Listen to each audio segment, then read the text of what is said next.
യോഹന്നാന്റെ സുവിശേഷം 16-ാം അധ്യായം 13 മുതൽ 14 വരെയുള്ള തിരുവചനത്തിൽ ഇപ്രകാരം കാണുന്നു: സത്യാത്മാവ് വരുമ്പോൾ നിങ്ങളെ സത്യത്തിന്റെ പൂർണ്ണതയിലേക്ക് നയിക്കും.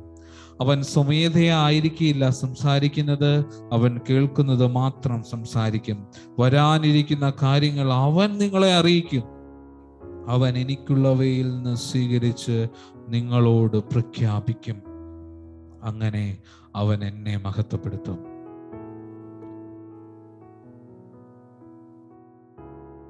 ഈശോ നമുക്ക് നൽകിയ ഒരു വലിയ സമ്മാനമാണ് പരിശുദ്ധാത്മാവ്. പരിശുദ്ധാത്മാവിലൂടെ നിരന്തരം മഹത്വപ്പെട്ടുകൊണ്ടിരിക്കുന്നത് ത്രിത്വൈക ദൈവമാണ്.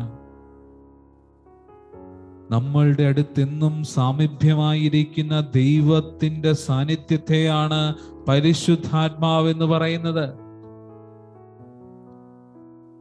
നമ്മുടെ ജീവിതത്തിൽ അടുത്തത് എന്താണ് വരാൻ പോകുന്നതെന്ന് കൃത്യമായി അറിയാവുന്ന ദൈവമാണ് പരിശുദ്ധാത്മാവ്.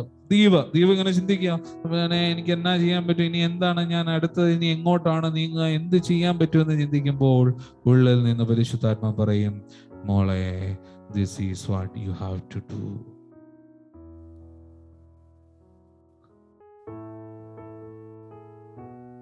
ഇവിടെയാണ് ശാന്തമാവുക, ഞാൻ ദൈവമാണെന്നറിയുക. Just quiet yourself and hear what he says.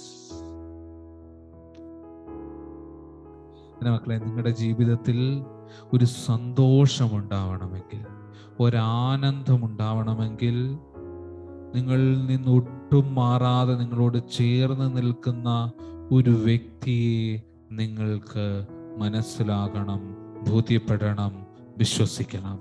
അത് പരിശുദ്ധാത്മാവാണ്. ഈ തിരിച്ചറിവുണ്ടായ നാൾ മുതൽ നിങ്ങൾ പിന്നെ ഒന്നിനെ കുറിച്ചും ഖേദിക്കില്ല. Because whatever happened in my life, he is with me. He is a comforter. He is a helper. എന്റെ ജീവിതത്തിൽ എന്തൊക്കെ നടന്നാലും അവൻ എൻ്റെ കൂടെയുണ്ട്. അവൻ എൻ്റെ സഹായകനാണ്. അവൻ എന്നെ ഹെൽപ്പ് ചെയ്യുന്നവനാണ്. അവൻ എന്നെ സംരക്ഷിക്കുന്നവനാണ്.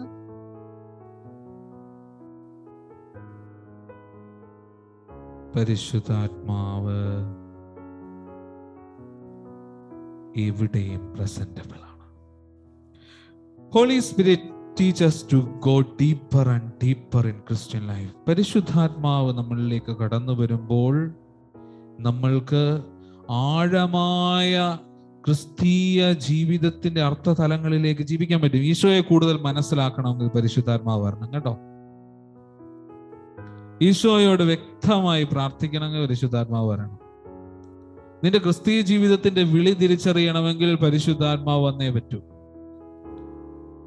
അതാണ് പറയുന്നത്, അവൻ വന്ന് നിന്റെ പാപത്തെക്കുറിച്ച്, നിന്റെ നീതിയെക്കുറിച്ച്, നിന്റെ ന്യായവിധിയെക്കുറിച്ചൊക്കെ ആഴമായി നിന്നെ ബോധ്യപ്പെടുത്തും.